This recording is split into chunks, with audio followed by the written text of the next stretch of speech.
O Pod Rondônia de hoje vai conversar com o engenheiro químico João Sobreira. Ele já foi professor universitário, ele teve uma experiência como gestor da Companhia de Águas e Saneamento lá em Alta Floresta, é um profissional liberal e hoje aceitou o convite para a gente bater um papo, falar sobre água, falar sobre recursos hídricos, né? E a gente vai ter muita coisa para falar, né? Existe uma preocupação com a questão da escassez hídrica. Agora nós estamos com um período de chuva, alagado. Daqui a pouco, mês de maio, junho, julho, agosto, seca. Então são assuntos que a gente vai comentar sobre a importância da questão química nessas nuances, né, ambientais que acontecem na nossa região. Prazer tê-lo aqui para a gente conversar, João. Prazer é meu, Tony. Eu agradeço vocês, né? Agradeço o Pod Rondônia por ter me convidado para estar aqui fazendo esse bate-papo. É um assunto extremamente pertinente, né? Às vezes passa um pouco batido, principalmente nessa época de chuva, porque em Rondônia a gente sempre ouviu muito assim, como é que vai acabar a água do mundo? Ou, né, como é que vai acabar a água de Rondônia, sendo que a gente tem tantos rios, a gente tem tanta água por aí, né? Chove tanto aqui na nossa região.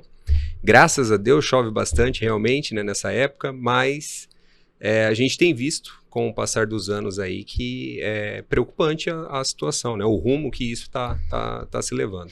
E quando a gente fala da questão química, você é engenheiro químico, isso, teve a tua experiência lá em Alta Floresta. Então, até interessante, você falou um pouquinho aí, um resumo do meu currículo, né, eu sou formado em engenharia química, me formei no Paraná, né? Tenho mestrado em catálise heterogênea, que é um bracinho ali da engenharia química, e voltei para Rondônia em 2015, né? E aí, você é de Rondônia? Eu né? sou de Rondônia, nasci em Pimenta Bueno. Uhum. E aí voltei para Rondônia em 2015, voltei trabalhando com o meu pai, né? A gente tem uma loja de imóveis e tal. E em 2017 foi quando eu iniciei realmente na Companhia de Água lá de Alta Floresta, no SAAI, né? Fui servidor lá até 2020, final de 2020, início de 2021 eu saí de lá. Já trabalhei realmente dando aula, né? Já dei aula para algumas pessoas aqui em Rolim de Moura, dei aula em Paraná também, dava aula para os cursos de engenharia civil, biomedicina, farmácia. Também trabalho até hoje, já trabalhei também como gestor de recursos financeiros, né? Eu hoje atualmente, e recursos humanos. Atualmente eu trabalho na Multimagem aqui em Rolim de Moura, fixo. Sou um profissional liberal também, né? Faço alguns trabalhos aí de licenciamento ambiental, de regularizações ambientais, inclusive junto com a doutora Renilda, né? E é isso, né? Um resumo aí do nosso currículo, né? O tempo que eu passei lá em Alta Floresta, tratando água, né, a água da cidade, foi muito gratificante, né? Eu aprendi muita coisa, deu para a gente também pôr em prática muita coisa, né, do conhecimento técnico. Você mencionando a parte química realmente da água, né? A gente sabe que para se fazer um tratamento efetivo da água, para ela se tornar potável, né, ter a potabilidade, a gente precisa de reações químicas, né, estarem acontecendo ali para ela cumprir o seu papel, né? E esse é um ponto que eu gostaria que a gente conversasse. A gente não liga muito, as pessoas de uma maneira geral não ligam muito, mas, por exemplo, a água sai lá do rio, vamos dizer do rio Anta, do rio Machado, né, de alguma bacia hidrográfica aí, e ele vai chegar na torneira lá em casa, na casa de alguém. Mas isso não parece uma coisa simples, mas tem todo um processo, um trabalho químico aí por trás disso. Tem um trabalho bem grande por trás, tem um trabalho bem grande. Como você falou, né? Falando especificamente de onde eu tenho um conhecimento mais aprofundado, em Alta Floresta, a água sai do Rio Branco, é um rio conhecido, né? Muita gente provavelmente já até pescou no Rio Branco, sai lá da captação no Rio Branco, vai para a estação de tratamento, e aí quando ela chega lá, ela passa por algumas etapas de tratamento, né? Ela passa pelo processo de coagulação, que ali é adicionado um agente químico para poder fazer esse processo de coagulação, né?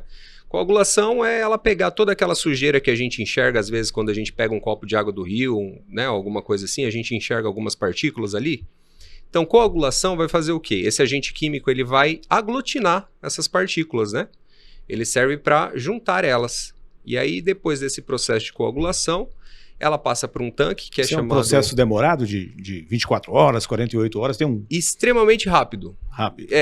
Curiosamente, ele é rápido. Independente de ser, por exemplo, a água do Rio Branco é uma água transparente, mas se for, por exemplo, Rio Madeira, que já é uma água independente. A gente tem até um teste que é feito, o JAR teste, que é para saber qual que é a quantidade de agente coagulante que a gente precisa adicionar para que essa reação aconteça, né?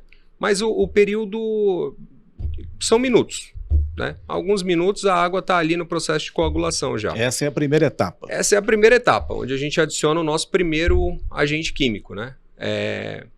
Lá em alta flora. Inclusive, quem tiver piscina em casa, faz isso em casa, né? Adiciona ali o sulfato de alumínio para poder aglutinar as partículas e decantar para depois ele poder aspirar e deixar sua água limpa, né?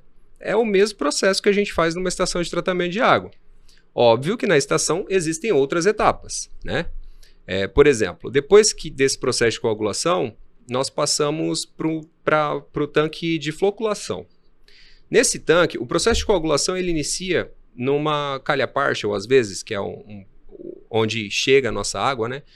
E o tanque de floculação, ele muda um pouquinho o sistema, ele serve também para aumentar esses flocos, né, que começaram a ser formados lá no processo de coagulação. Ele muda porque ele é um tanque onde tem um agitador, né? Então esse agitador serve para favorecer o choque dessas partículas para que elas se formem. Então existe um cálculo para isso também, porque a gente não pode agitar demais, né? Se a gente agitar demais, a gente vai promover o efeito contrário, né? A gente vai desfazer aqueles coágulos, aqueles flocos que estavam sendo formados. Depois do processo de floculação, nessa etapa a gente não adiciona mais nada, né? Na floculação a gente não adiciona nada. Depois desse processo a gente vai para o decantador. E aí no decantador em média 2 horas que a gente leva ali para ter uma água efetivamente decantada, né? Depende do tipo de decantador que a gente tem. Mas ainda não é a água não. que vai chegar na torneira, ainda não é. Ainda não é a água que vai chegar na torneira. Mas ali no decantador vai acontecer o quê? Ele tem muitos decantadores, inclusive aqui na estação de Rolim de Moura também tem um que funciona dessa forma. Eles têm algumas lamelas, têm algumas barreiras, né, para que esses flocos não subam. Então, você vai adicionando água por baixo, o nível de água vai aumentando, os flocos vão vindo junto, mas aí chega um determinado ponto que eles decantam, né? Eles vão para o fundo do decantador. E a água limpa, né, límpida, ela vai cair nas calhas desse decantador e vai seguir para um outro processo, que é o processo de cloração, né? Adição de cloro. E tem muita gente até que reclama às vezes, né? Nossa, chegou água aqui na minha torneira com cheiro absurdo de cloro. Ali foi um erro técnico ali ou faz parte do processo? Faz parte do processo. E aí eu vou te explicar o porquê. Porque é extremamente necessário o cloro, né? O cloro ele serve para eliminar bactérias, protozoários, enfim, né? Tudo aquilo que possa fazer mal para a sua saúde. A água já está límpida quando ela sai do decantador. Ela está, né, com a transparência de uma água potável, mas ela ainda pode ter alguns patógenos, né? Ela ainda pode ter alguns agentes ali prejudiciais à saúde. Então a gente adiciona o cloro, seja ele na forma de cloro gasoso ou na forma de hipoclorito, enfim, depende a estação que a gente estiver conversando, né? A gente adiciona para ele eliminar. Só que não é só eliminar, porque a água ela tem um caminho para ser percorrido. Ela sai lá da estação e chega até a sua casa, né? Até a caixa d'água da sua casa e depois até a sua torneira. Durante esse percurso, pode ser que existam patógenos no caminho dele, né? Um vazamento na tubulação. Um vazamento, isso, alguma sujidade que ficou ali no processo de encaixe das tubulações, alguma coisa nesse sentido pode, né, ocasionar uma contaminação. E é importante a dosagem correta do cloro, né? Para que durante esse percurso ele vá protegendo a água que vai chegar lá na sua caixa d'água, entende? E se caso você abrir a torneira e sentir muito cheiro de cloro, né, que muitas pessoas reclamam, o cloro ele é extremamente volátil. Então é só você deixar ela paradinha uns 30 minutos, 1 hora, que ela vai eliminar naturalmente esse odor, né, de cloro. Vai deixar ela um pouco mais tranquila para a gente poder consumir. Você falou sobre patógenos. A água de Rondônia, a experiência que você teve lá em Alta Floresta, talvez não seja em todos os municípios aí, mas quais são os... o que pode ser encontrado então, na nossa água aí, de uma maneira geral? Quando a gente fala em tratamento de água, a gente tem um indicador para dizer se é potável ou se não é potável, né? Existe uma normativa, uma instrução normativa do Ministério da Saúde que ele regulamenta quais são as análises que nós precisamos fazer e quais são os padrões, né? E isso é feito de tempo em tempo? A cada dia ou não? Então, todos os dias a gente precisa fazer. Tem que ter esse parâmetro. Isso, todos os dias nós precisamos fazer. Então, é importante ter um técnico responsável presente lá na unidade para ele poder fazer as coletas e mantendo o padrão de qualidade, né? Inclusive aqui tem um padrão, tem uma análise que nós fazemos que se chama turbidez, né? A turbidez a grosso modo, o quanto ela está límpida. A gente precisa... Hoje qual é o parâmetro hoje? Tem que estar, para estar no zero. Padrão, tem que estar zero? Tem que estar zero, para estar no padrão tem que estar zero. A portaria fala que pode ser ali até 5 unidades de turbidez, tá tudo bem, mas para ficar legalzinha é zero, né? Quando a gente olha na conta de água lá, aparece, tem uns dados tem, lá. Tem, na leitura não entende muito bem lá, mas tem lá. Lá tem os dados de turbidez. E tem que estar zero lá na turbidez. Ela tem que estar zeradinha. Mas aqui em Rolim de Moura, eles têm até um equipamento que faz a medição automática e em tempo real. A água está passando e está sendo medida. Então, isso é muito bom para o tratamento, porque se fugir um pouco do padrão, eles conseguem corrigir o que seja que aconteceu. Exemplo, essa época de chuva, chove muito. E aí você me perguntou dos patógenos, da sujidade. Chove muito, o rio leva tudo que está na frente, né? Ele vai abraçando tudo e vai levando para dentro do seu leito ali. Quando você faz a captação, você leva isso para a sua extração de tratamento. Então, vamos supor que choveu lá na cabeceira do rio que abastece Rolim de Moura. Choveu essa noite inteirinha. Na parte da manhã, pode ser que chegue lá na captação. Então, de um momento para o outro, os parâmetros para a água ser tratada, ela muda. Entendeu? De um momento para o outro, peraí, aumentou a turbidez aqui, eu preciso adicionar mais sulfato de alumínio, eu preciso corrigir o pH, enfim, vai mudar. Né? Não é uma receitinha de bolo que a gente pode seguir todos os dias que vai dar certo, né? É momento a momento. E esse instrumento, ele é maravilhoso para esse tipo de controle, né? Se a gente viu que está fugindo do padrão, a gente consegue corrigir. E eu brincava muito lá na estação que eu falava para os técnicos lá, né? Eu falava assim, olha, leva 10 minutos, 5 minutos para você estragar o tratamento de água e no mínimo 4 horas para você resolver, né, para ela voltar a sair limpa lá no processo. Por conta de todas as etapas que acontecem, né? E quando encontra um erro desse, ou não que seja um erro, mas quando encontra uma alteração dessas no processo ali, nos dados ali, onde gerencia os dados, a água já está lá pronta para ser encaminhada. Pode acontecer de haver uma alteração por conta de clima, temperatura, alguma coisa assim, e precisa fazer alguma outra mudança?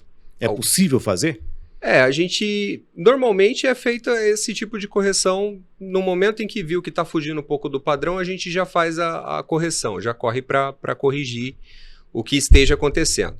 E aí a gente pode se perguntar, mas então a água vai chegar sem um tratamento adequado para mim? Né? Assim, o que acontece? Para tudo nessa vida existem padrões e limite máximo permitido. Né? Então a gente tem que trabalhar dentro desses limites, buscando o ótimo, né? Igual eu falei da turbidez, existe um limite, né? Um máximo permitido, mas a gente trabalha buscando a qualidade zero de unidade de turbidez. Então, às vezes um erro pontual em um dia inteiro de tratamento de água, né? São milhões de litros que a gente trata aí por dia, né?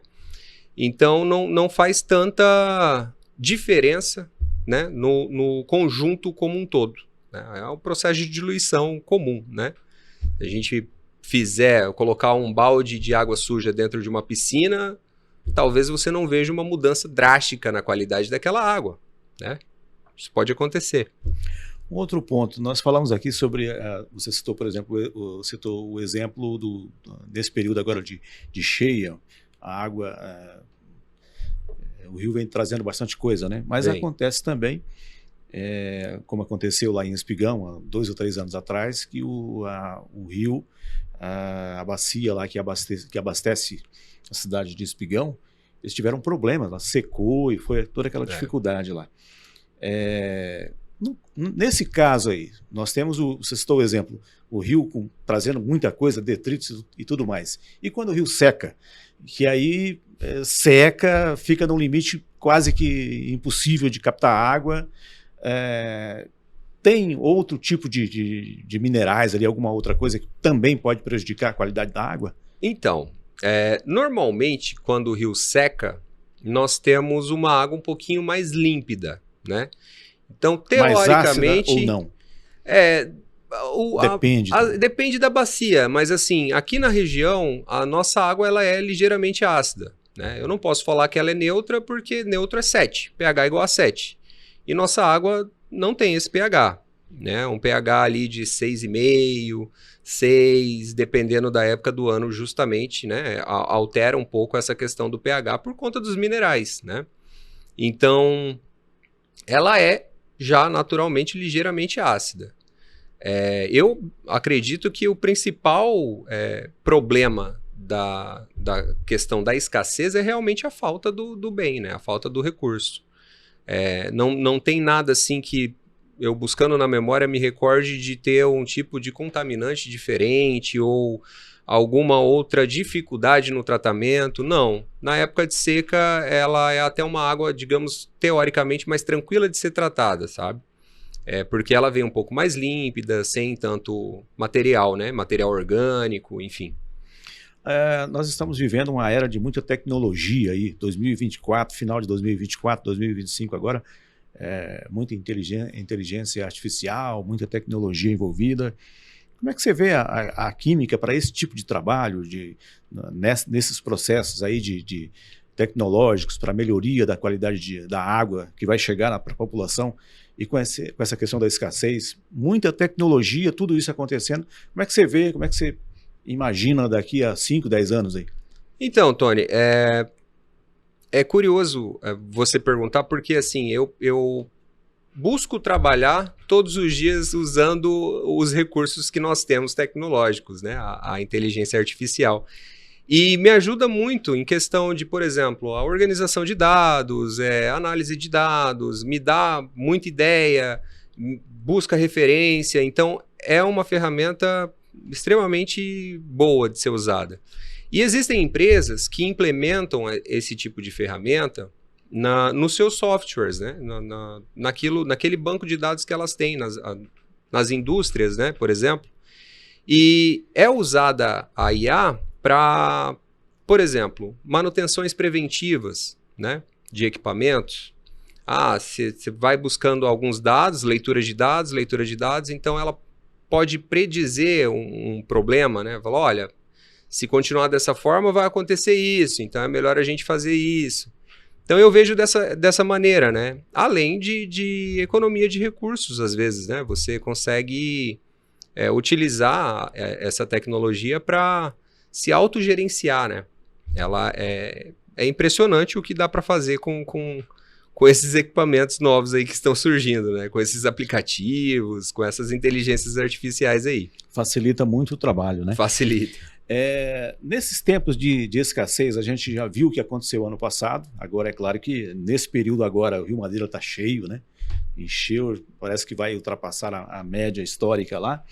Mas, assim, na tua visão, a gente falando de água aqui, em relação à questão, você que teve a experiência do trabalho público, no setor público, políticas públicas que podem ajudar você citou o exemplo da tua experiência em Alta Floresta, mas a gente vive e convive com essas questões todas envolvendo a Amazônia inteira, o estado de Rondônia, né, a falta de água e tudo mais. Na tua experiência lá, questão de política pública para esses fins aí. Tá. Durante o período que eu estava lá, inclusive, nós iniciamos o Plano Municipal de Saneamento Básico, né?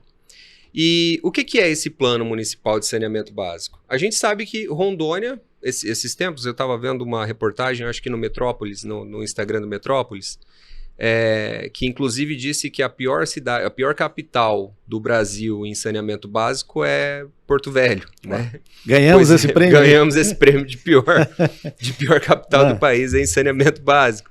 Porque quando a gente fala em saneamento básico, a gente tem 4 pilares, né? Tratamento de água, tratamento de esgoto, tratamento de resíduos sólidos e de águas pluviais também, né? Drenagem, no caso. E a gente sabe que a gente é falho.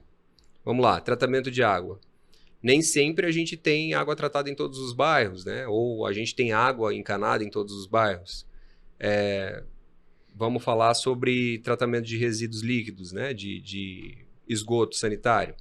Nós, na maior parte do estado, nós não temos saneamento. Nessa parte a gente não tem tratamento de esgoto, né? A gente vai ter ali em Cacoal. Cacoal é uma cidade que eu sei que tem boa parcela dela já com tubulações de esgoto, né? Enfim, tem o tratamento também chegando na entrada da cidade, né? Inclusive. Resíduos sólidos. Aí, resíduos sólidos, a gente até tem uma coleta, mas não tem uma coleta seletiva, né? Que poderia também favorecer, enfim. Existe uma dificuldade, parece que existe tem uma dificuldade de implantar isso culturalmente, parece.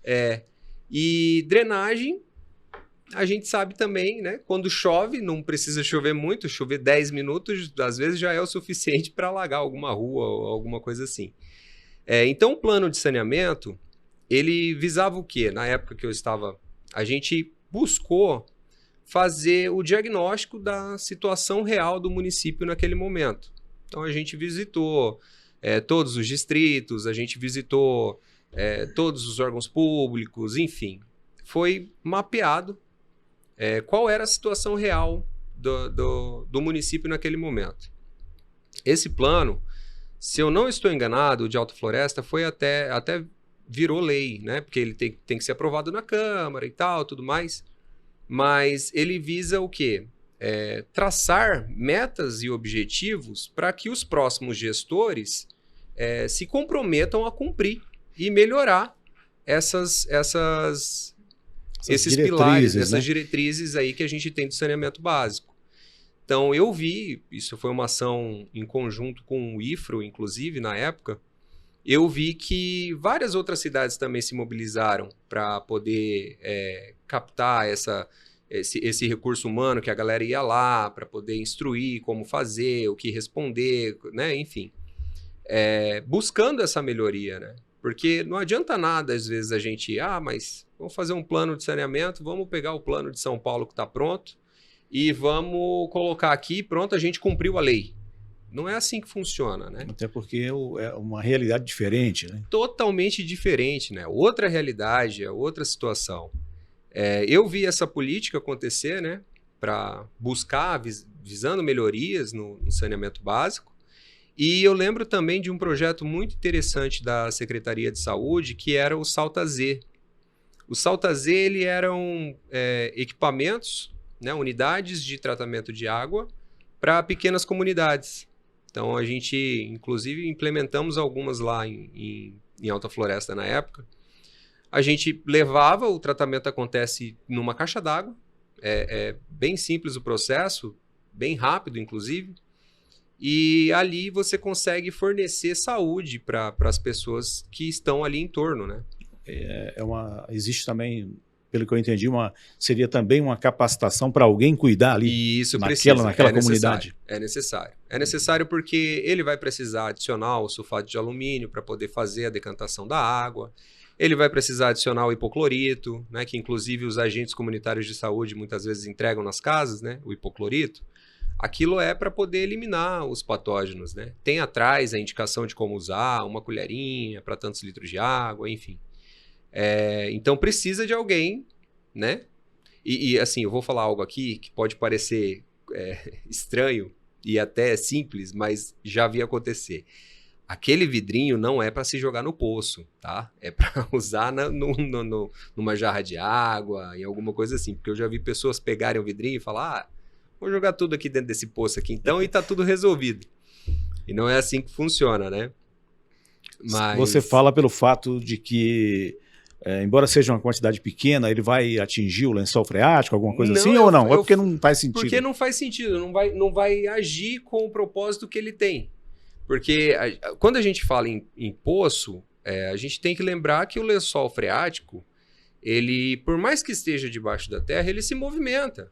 É um fluido, né? Fluidos se movimentam, né? Independente das barreiras, com velocidades diferentes, mas ele tem o movimento dele natural. Inclusive, quando chove, aumenta, quando não chove, diminui. É o movimento, né? Então, a água que está ali, naquele momento, não é a mesma daqui outro momento, entende? Você tem um movimento. Então, não adianta nada você jogar lá, você está jogando perder, fora. Né? Você só vai perder o hipoclorito. Uma outra, assim, outro ponto na questão de inovação. Você falou das políticas públicas, a gente observa que alguns municípios conseguiram caminhar com esses projetos de políticas públicas para essa área de águas, de melhorias na qualidade da água, mas que outras inovações você tem observado aí a nível de Rondônia mesmo? De Rondônia, cara, é difícil falar em inovação nesse campo aqui em Rondônia, porque a gente vê, é um movimento mais engessado, né, de tratamento de água. Enfim, as pessoas ainda têm uma ligeira resistência para entender que é necessário tratar, que senão a gente vai acabar perdendo esse recurso, né? E aí, nesse ponto, eu entro tanto tratamento de água para potabilidade, quanto tratamento de águas residuais, né? Tratamento de esgoto, tratamento enfim, efluentes industriais. A gente precisa fazer esse tratamento para retornar para o meio ambiente, para que a gente sempre tenha o recurso. Existem tecnologias a nível, né, mundial que vêm se desenvolvendo na área de tratamento de água. Para reuso, inclusive. Para reuso, inclusive. Existem tratamentos, por exemplo, de osmose reversa, que a gente poderia fazer em uma água residuária, que bota ela para ser consumida novamente. Entendeu? Então, a gente poderia pegar um esgoto sanitário, tratar ela o suficiente para voltar a ser consumida. Né? Isso é muito interessante, ainda é um equipamento muito mais caro do que os convencionais, mas existe essa tecnologia, né? A gente tem essa tecnologia. Inclusive, serve também para tornar a água do mar potável, enfim. Né? Existem várias tecnologias aí nesse campo. Um outro ponto, João, em relação à tua... Mudando um pouquinho, mas na mesma linha, você teve uma experiência como professor universitário. A tua área de aulas lá, na área química ou não? Em alguns momentos sim, em outros momentos nem tanto. Em alguns momentos... Nós temos em Rondônia algum curso de engenharia química, não? Não que eu me recorde agora. Não, tem que ir para o Paraná para fazer. Tem que sair daqui de Rondônia. Uhum. Eu tenho engenharia de alimentos, que seria uma engenharia que pode se aproximar, né? Porque a engenharia química tem um bracinho ali nas boas práticas de fabricação, né? Na indústria alimentícia. E tem a engenharia ambiental, que também abraça um pouquinho, porque a gente, nos processos de transformação dos resíduos, a gente também pode atuar. Eu te perguntei porque é o seguinte, mudando agora, nós falamos de água, mas você tem também o seu trabalho profissional fora da questão de recursos hídricos aí. Mas assim, a gente falou aqui de tecnologias, né? Mas assim, na questão de empresas, as empresas hoje cada vez mais elas estão sendo observadas, estão sendo chamadas, né, lá no licenciamento para essas questões aí que envolvem principalmente a questão química aí. Com certeza. Né? Questão de resíduos, isso, principalmente. Como é que está essa área aí de licenciamento nesse sentido da questão química mesmo? Tem muita, digamos assim, muitas pessoas que já vêm trabalhando há um longo período sem se preocupar com essas questões ambientais, tem uma certa resistência quando o órgão ambiental vem cobrar, né? Vou dar um exemplo que eu vi acontecer de uns tempos para cá, vi melhorar, né? Lavadores, né, de carro. Os lavadores de carro antigamente funcionavam de qualquer maneira e descartavam aquela água residuária de qualquer maneira também. Lembrando que eu sou leigo nessa questão de lavagem de carro, mas a gente sabe que eles usam algum tipo de produto ali Isso, que exato. lava o carro, é um produto químico, né, para limpeza do carro, e aquilo lá era jogado de qualquer jeito. Jogado de qualquer jeito. Então, e hoje não é mais assim, né? Ou pelo menos... Hoje não deve ser mais assim, né? Tem uma cobrança, existe uma cobrança, inclusive muitas vezes municipal, que tem alguns municípios aqui no estado que já licenciam essas atividades, né? Mas também em esfera estadual, né? Eles cobram para que seja feito um tratamento antes de você poder descartar essa água de volta para o meio ambiente, né? É um tratamento simples, não é muito rebuscado, né? A gente tem alguns parâmetros para serem seguidos também, mas é basicamente um processo de decantação que a gente tem que fazer e um filtro para eliminar alguma ou outra sujidade ali um pouquinho mais resistente, né, nesse processo. Você citou o caso dos lavadores de carro, mas nós temos inúmeras empresas, né, que têm lá o seu nível de degradação ambiental e que precisam. Isso, oficinas de carro, às vezes farmácias precisam também de um cuidado ambiental. Frigoríficos precisam de um frigorífico principalmente, né? Laticínios também tem uma alta carga orgânica. Não é em qualquer lugar que a gente pode descartar um resíduo líquido de laticínio, entende? Então, eu vejo uma evolução, né? Do tempo que eu estou em Rondônia, que eu voltei para Rondônia para cá, eu vejo uma evolução nesse sentido, né? Eu vejo muito mais pessoas preocupadas com essas questões, seja por pressão do governo ou seja por consciência, mas eu tenho visto essa evolução, né? nesse campo do meio ambiente. Você poderia citar alguma experiência sua, alguma experiência experiência profissional que você teve, por exemplo, você teve lá a tua experiência como professor, como gestor, agora na área privada, alguma experiência interessante que você presenciou, viveu e teve que, né, e que seria interessante contar, e se poderia contar, nessa área, na área profissional, como exemplo, né? Uhum. Não, assim, dando aula, né, lecionando, a gente ouve vários relatos dos alunos, né, várias situações. E eu me recordo de um aluno que fazia engenharia civil, ele é engenheiro civil já formado, né, colega de profissão aí dos engenheiros. E ele me relatou um dia, ele falou assim para mim, falou: professor, eu andei dando uma estudada sobre biodigestor e tal, e não sei o quê. E ele morava no sítio. Aí eu falei, cara, pô, que legal, né? E aí, o que você achou? Ele falou, cara, eu vou montar um. E eu fiquei com aquilo na cabeça. Eu falei, caraca, o cara vai montar um biodigestor. Mas fiquei bem empolgado com o projeto dele, né? Uhum. Falei, pô, legal. Biodigestor, ele serve para juntar todos os dejetos ali, né? E ele criava porco, criava galinha, tinha gado. Então, ele juntou tudo aquilo ali, todas as fezes, a urina, daquela galerinha ali, colocou num biodigestor e passou um tempo. Eu fazia tempo que eu não trocava ideia com ele a respeito disso. A gente já estava na pandemia, ele me mandou um vídeo de um fogão funcionando lá, um gásinho assim e tal, e funcionando. Ele falou, aqui, ó, professor, meu biodigestor já está produzindo metano aqui, ó. E eu achei aquilo incrível, né? Porque às vezes a gente não percebe o impacto que nós temos, né, nas outras pessoas, né? E foi em uma aula, eu conversando, e gostava muito de conversar com meus alunos, né? Eu falava para eles que eu ia para conversar sobre assuntos que eu gosto, né? E a gente conversando na aula e tal, e deu a ideia para o cara, e o cara realmente fez um biodigestor e estava usando metano para poder fazer a comida dele lá, né? Aí eu dei algumas dicas, falei, olha, é interessante colocar alguns filtros, porque pode sair um pouco de gases aí que não são legais e tal, então faz assim, faz assado. E ele meteu bronca, colocou para fazer. Para nós encerrarmos, Estou aqui conversando com o engenheiro químico João Sobreira, falando sobre química, falando sobre água. Como é que você vê, nós falamos aqui de licenciamento, você citou o caso dos lavadores de carro, mas quais seriam os grandes desafios aí para as empresas hoje, além da questão de se licenciar, cumprir o que a legislação pede, exige? Qual é o grande desafio? Eu acredito que o grande desafio é para o empreendedor, né, para os donos dessas empresas, enxergarem a parte ambiental não como um custo, mas como um investimento, né? Porque imagina o seguinte, se você estiver dentro da legalidade, você não vai ter problema para trabalhar.